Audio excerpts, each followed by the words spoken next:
Hello friends, welcome to smart show E T. Smart show E ടിയുടെ ഒരു another video സെക്ഷനിലേക്ക് എല്ലാവർക്കും സ്വാഗതം. ഇന്ന് നമുക്ക് സ്പീക്കിംഗ് കാർഡ് എക്സ്പ്ലനേഷൻ പഠിക്കാം. എത്ര കാർഡ് ചെയ്താലും സ്പീക്കിങ്ങിൻ്റെ ഇൻട്രൊഡക്ഷൻ പല കുട്ടികൾക്കും ഇപ്പോഴും വളരെയധികം ഡിഫിക്കൾട്ടാണ്.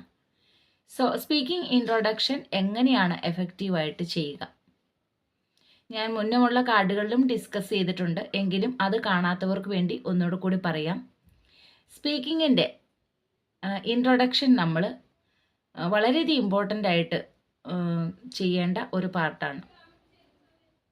അപ്പോൾ സ്പീക്കിങ്ങിൻ്റെ ഇൻട്രൊഡക്ഷൻ എങ്ങനെയാണ് കൃത്യമായിട്ട് കണ്ടുപിടിക്കുക? നമുക്കൊരു കാർഡ് കിട്ടുമ്പോൾ അതിന് 3 കാറ്റഗറി ആദ്യം തന്നെ കാണാം. First one setting and second needs, തേർഡാണ് നമുക്ക് ടാസ്ക് സ്റ്റാർട്ട് ചെയ്യുന്നത്. അപ്പോൾ ആദ്യം തന്നെ നമ്മൾ സെറ്റിംഗ് നോക്കുക. സെറ്റിംഗ് 3 സെറ്റിംഗ് ആണ് ഉള്ളത്: hospital, home visit, suburban or community health centre. അതിൻ്റെ അണ്ടറിൽ തന്നെ ക്ലിനിക്കും ചിലപ്പോൾ ചോദിക്കാറുണ്ട്. അപ്പോൾ ഇതിനെ ബേസ് ചെയ്തും നമുക്ക് നോൺ കേസ് ആണോ അൺനോൺ കേസ് ആണോ, അതിനർത്ഥം പേഷ്യൻറ്റിനെ നേരത്തെ നമുക്ക് അറിയാവുന്ന പേഷ്യൻ്റ് ആണോ, പേഷ്യൻറ്റിനെ നേരത്തെ അറിയാവുന്നതാണോ എന്നുള്ളതിനും പേഷ്യൻറ്റിൻ്റെ ഫേസ് അല്ല കേട്ടോ, പേഷ്യൻറ്റിൻ്റെ ഡീറ്റെയിൽസ് ആണ്. പേഷ്യൻ്റെ നെയിം, പേഷ്യൻ്റെ ഏജ്, പേഷ്യൻ്റെ history of the treatment, present history of the treatment, അങ്ങനെ ആ കാര്യങ്ങൾ അറിയുന്നതിനെയാണ് നമ്മൾ നോൺ കേസ് എന്ന് പറയുന്നത്. ചില കേസ് നമുക്ക് കമ്മ്യൂണിറ്റി ഹെൽത്ത് സെൻറ്റർ അല്ലെങ്കിൽ സബർബൻ ക്ലിനിക് ആയാൽ പോലും അത് നോൺ കേസായി വരാറുണ്ട്. അതും നമ്മൾ ഈ സെറ്റിംഗ്, നേഴ്സ്, അതുപോലെ തന്നെ ടാസ്കിൽ ഫസ്റ്റ് പോയിന്റ് വെച്ചിട്ടാണ് നമ്മളതിനെ നോൺ കേസ് ആണോ അൺനോൺ കേസ് ആണോ എന്ന് ഐഡൻറ്റിഫൈ ചെയ്യുന്നത്. അപ്പോൾ ടാസ്കിലെ ഫസ്റ്റ് പോയിന്റ്, പേഷ്യൻ്റ് ഹോസ്പിറ്റൽ വാർഡല്ല, അഡ്മിറ്റഡ് ആയിട്ടല്ല കാണിക്കുന്നതെങ്കിൽ അതിൽ ആദ്യത്തെ പോയിന്റ് ഫൈൻഡ് ഔട്ട് ആണെങ്കിൽ നമുക്ക് ഉറപ്പിക്കാം, ഓക്കെ, ഇതൊരു അൺനോൺ കേസാണ്. അതേ സമയത്ത് കമ്മ്യൂണിറ്റി ഹെൽത്ത് സെൻറ്ററോ അല്ലെങ്കിൽ suburban clinic, general practice clinic ഇങ്ങനെയൊക്കെ വരികയും ടാസ്കിൻ്റെ ഫസ്റ്റ് പോയിന്റ് നമുക്ക് confirm the reason for the visit എന്നുള്ളതാണ് കൊടുത്തിരിക്കുന്നതെങ്കിൽ നമുക്കതിനെ നോൺ ആയിട്ടാണ് നമ്മൾ ചെയ്യുന്നത്. കാരണം കൺഫേം ചെയ്യുവാണ് നമ്മൾ. പേഷ്യൻറ്റിൻ്റെ ഫേസ് ഒന്നും നമുക്ക് ഐഡൻറ്റിഫൈ ചെയ്യാൻ പറ്റിയില്ലെങ്കിലും മേ ബി അവർ ഒരു അപ്പോയിൻമെൻറ്റ് ഓൾറെഡി എടുത്തിട്ടുണ്ടാകാം, അല്ലെങ്കിൽ പേഷ്യൻ്റ് റെഫറൽ കേസാകാം. സോ അതുകൊണ്ടാണ് ഇതിനെ നമ്മൾ നോൺ കേസായിട്ട് കൺഫേം ചെയ്യുന്നത്. സോ ഇങ്ങനെ 3 ഭാഗം നോക്കിയിട്ടാണ് നമ്മൾ whether it is A non case or unknown case എന്ന് നമ്മൾ കൺഫേം ചെയ്യുന്നത്. സോ ഇൻട്രൊഡക്ഷൻ വെരി ഇമ്പോർട്ടൻ്റ് ആണ്. ഒന്നുകൂടെ കൂടി നമ്മൾ നോക്കണം. കാർഡ് ജസ്റ്റ് 3 മിനിറ്റ്സിൽ നോക്കുമ്പോൾ ഒരു പ്രാവശ്യമല്ല, 1-2 പ്രാവശ്യം ഇൻട്രൊഡക്ഷൻ എങ്ങനെ പ്രസൻറ്റ് ചെയ്യാം എന്നുള്ളത് കൃത്യമായി നോക്കണം. പിന്നെ മിക്ക കുട്ടികളും എത്ര പ്രാവശ്യം ചെയ്താലും നമ്മുടെ ടെൻഷൻ മൂലമാണ് കേട്ടോ, ടെൻഷൻ ആൻസൈറ്റി ഒക്കെ കൂടിയിട്ട് പേഷ്യൻറ്റിൻ്റെ പേര് ചോദിക്കാനായിട്ട് മറന്നു പോകും. ഇപ്പോൾ ഹോസ്പിറ്റലിൽ അഡ്മിറ്റഡ് ആയിട്ടുള്ള പേഷ്യൻ്റ് ആണെങ്കിൽ നമുക്ക് പേര് നേരത്തെ ചോദിക്കാൻ മറന്നു പോയാലും 3 മിനിറ്റ്സ് പ്രിപ്പറേഷനിൽ ചോദിക്കണം എന്നുള്ളതാണ് നമ്മുടെ റൂള്. അത് നമ്മൾ മറന്നു പോയാലും നമുക്ക് അടുത്തൊരു ഓപ്ഷനും കൂടി ഉണ്ട്. നമുക്ക് കോൺവെർസേഷൻ തുടങ്ങിയതിന് ശേഷം, for example, good morning, please be seated, my name is, നമ്മളെ ഇൻട്രൊഡ്യൂസ് ചെയ്തു. അതിനുശേഷം for my confirmation please tell me your name എന്നാണേലും ചോദിക്കാനായിട്ടുള്ള ഒരു സാഹചര്യം അവിടെയുണ്ട്. അതേ സമയത്ത് ഇപ്പോൾ ഹോം വിസിറ്റ് ആണെങ്കിൽ മറക്കരുത്, പേര് നേരത്തെ ചോദിച്ചിട്ട് മാത്രമേ തുടങ്ങാവുള്ളൂ. കാരണം പേഷ്യൻറ്റിൻ്റെ നെയിം ആൻഡ് ഡീറ്റെയിൽസ് അറിയാതെ നമുക്ക് ഒരാളുടെ വീട്ടിൽ വിസിറ്റ് ചെയ്യാനായിട്ട് പറ്റില്ല. അപ്പോൾ പേര് ചോദിക്കുകയും പിന്നെ പേര് വിളിച്ചുകൊണ്ട് പേഷ്യൻറ്റിനെ വിഷ് ചെയ്യുമ്പോൾ നെയിം യൂസ് ചെയ്യാതെ ഇന്ന ആളുടെ വീടാണോ എന്ന് ചോദിച്ചുകൊണ്ട് സംസാരിക്കുകയും ചെയ്യുക. ഇതാണ് ഹോം വിസിറ്റിൻ്റെയും ഹോസ്പിറ്റൽ വാർഡ്, അതുപോലെ തന്നെ സബർബൻ ക്ലിനിക്ക് എല്ലാം വരുമ്പോഴുള്ള difference. So introduction very important ആണ്. Based on the type of the card introduction will be different. So അത് കൃത്യമായിട്ട് നോക്കിയിട്ട് അത് ചെയ്യാനായിട്ട് ശ്രമിക്കുക. ഇനി മാക്സിമം ഹമ്മിങ്, ലാഗിങ് ഒഴിവാക്കണം. ചില കുട്ടികൾക്ക് ഹമ്മിങ്, ലാഗിങ് മൂലം കാർഡ് വളരെ സ്ലോ ആയി പറഞ്ഞ് ടാസ്ക് ഫിനിഷ് ചെയ്യാൻ പറ്റാതെ പോവാറുണ്ട്. എല്ലാ ടാസ്കും ഫിനിഷ് ചെയ്തില്ലെങ്കിൽ നമ്മുടെ മാർക്ക് പോകുക തന്നെ ചെയ്യും. കാരണം ഹമ്മിങ്ങും ലാഗിങ്ങും ഒക്കെ വെച്ച് വളരെ സ്ലോ ആയിട്ട് സംസാരിച്ച് ടാസ്ക് നമ്മൾ കംപ്ലീറ്റ് ചെയ്യാൻ പറ്റാതെ പോയാൽ നമുക്ക് മാർക്ക് കിട്ടുകയില്ല. അത് നമ്മുടെ മിസ്റ്റേക്ക് തന്നെയാണ്. അതേസമയം നമ്മൾ നന്നായിട്ട് സംസാരിച്ചു, വിത്തൗട്ട് ലാഗിങ്, വിത്തൗട്ട് ഹമ്മിങ് നമ്മൾ നന്നായിട്ട് സംസാരിച്ചു. നമ്മുടെ എക്സാമിനറും വെരി കോപ്പറേറ്റീവ് ആയിരുന്നു. അവരും നന്നായിട്ട് സംസാരിച്ചിട്ട് നമുക്കൊരു ടാസ്ക്കൊക്കെ പറയാൻ പറ്റാതായി പോയി കഴിഞ്ഞ് കഴിഞ്ഞാൽ നമ്മുടെ മാർക്ക് പോവില്ല. അതേസമയം നമ്മൾ ടാസ്ക് വളരെ ലാഗിങ്ങും ഹമ്മിങ്ങും ഒക്കെ വെച്ച് സംസാരിച്ചിട്ട് ടാസ്ക് കംപ്ലീറ്റ് ചെയ്യാതെ പോയാൽ നമ്മുടെ മാർക്ക് കുറയുകയും ചെയ്യും. സോ നമുക്കപ്പോൾ ഇവിടെ നമ്മുടെ കാർഡിലേക്ക് കടക്കാം. ഫസ്റ്റിലുള്ള ഇൻട്രൊഡക്ഷൻ ഇമ്പോർട്ടൻ്റ് ആണ്. അപ്പോൾ നമുക്ക് ഇൻട്രൊഡക്ഷൻ ഉൾപ്പെടെ ഈ ഒരു കാർഡ് എങ്ങനെയാണ് എക്സ്പ്ലെയിൻ ചെയ്യുന്നതെന്ന് നോക്കാം. ഓക്കെ, അപ്പോൾ ഞാൻ കാർഡ് ഷെയർ ചെയ്തിട്ടുണ്ട്. നമുക്കതിൽ സെറ്റിംഗ് കാണാം. ലോക്കൽ ക്ലിനിക്കാണ് നമ്മുടെ സെറ്റിംഗ്. നേഴ്സിൻ്റെ ഭാഗം നമുക്ക് വായിക്കാം. You see the parent of a 6-year-old girl who has been having a lot of head aches.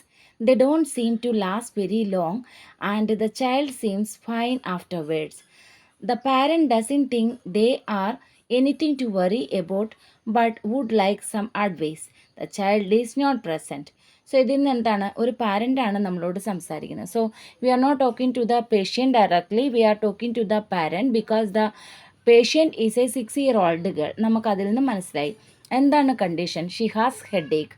Head ഏക്കിൽ നിന്നും സഫർ ചെയ്യുന്ന ഒരു കുട്ടിയാണത്.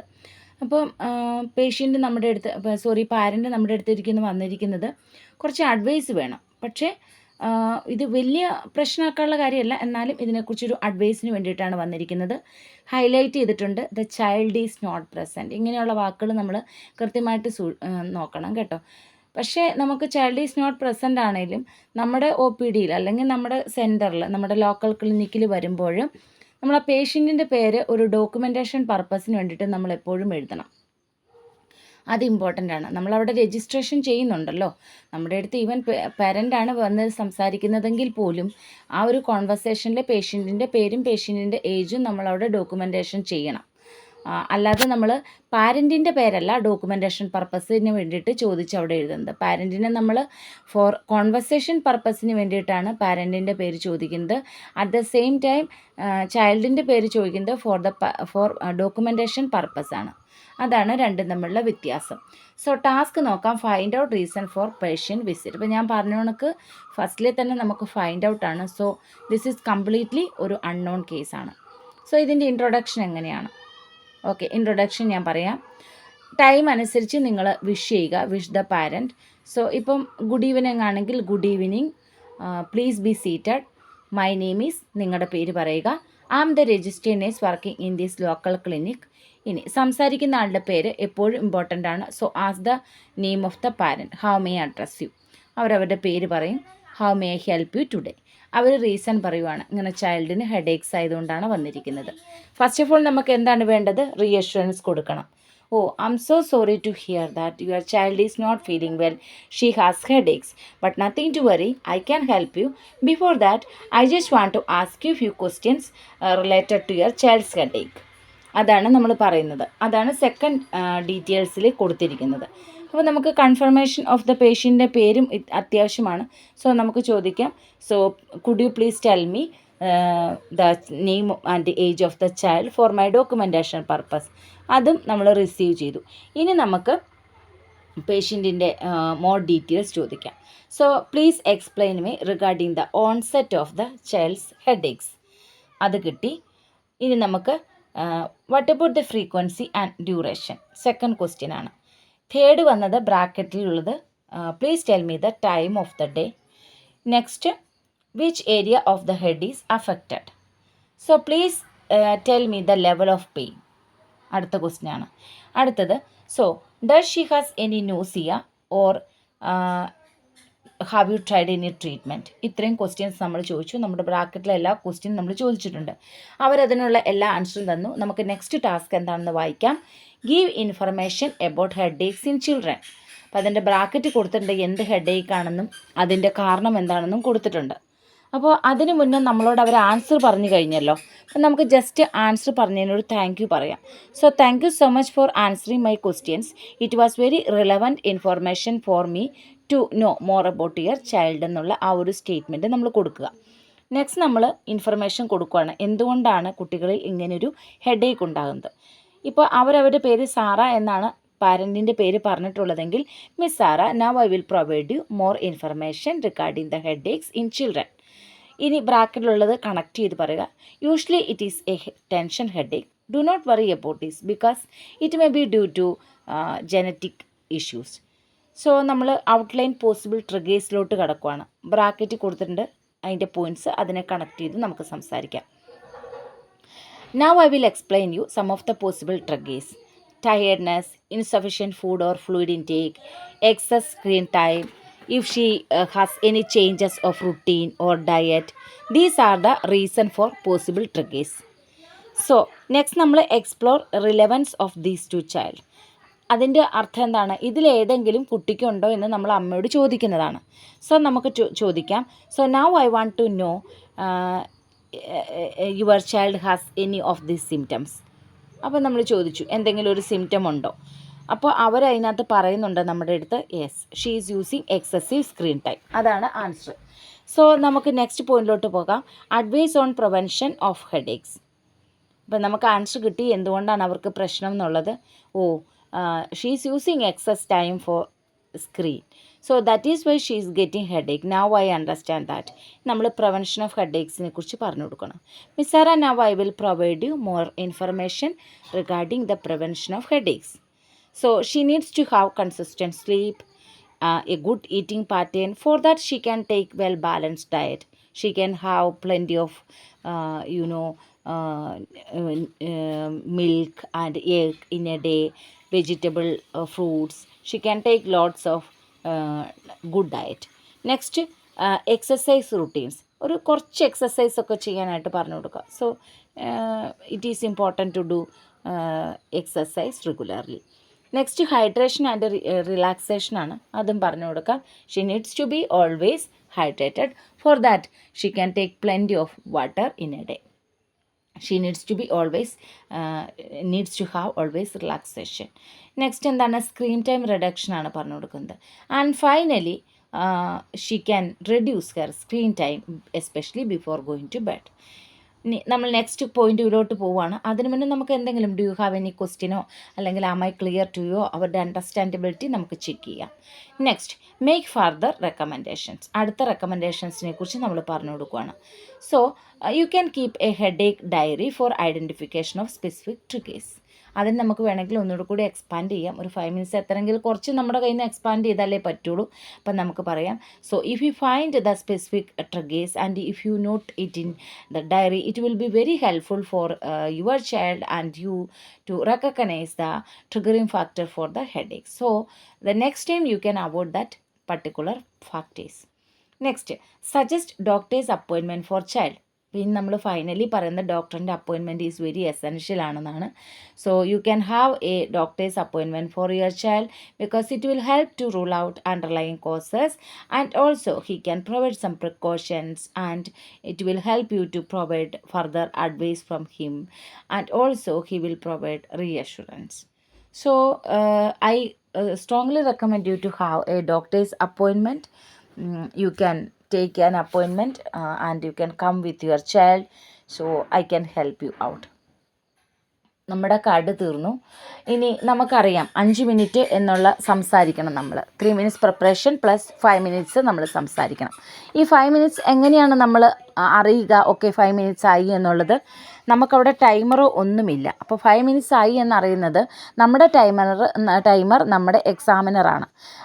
ആ എക്സാമിനർ നമ്മുടെ അടുത്ത് പറയും your time is up, you can stop the role play എന്ന് പറയുമ്പോൾ മാത്രമേ നിർത്താമുള്ളൂ.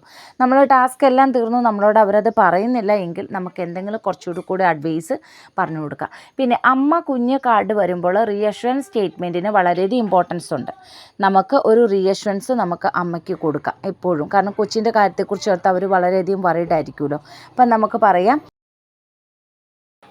Miss Sara, I know that being a mother you are very much upset about your child's condition, but nothing to worry, this is a common condition. If you do some lifestyle changes, ഒരു section definitely നിങ്ങൾ കേൾക്കുക, card നോക്കുക, അതനുസരിച്ച് do not worry about this, അങ്ങനെയൊക്കെയുള്ള statement ഒക്കെ നമുക്ക് കൊടുക്കാൻ നോക്കാം.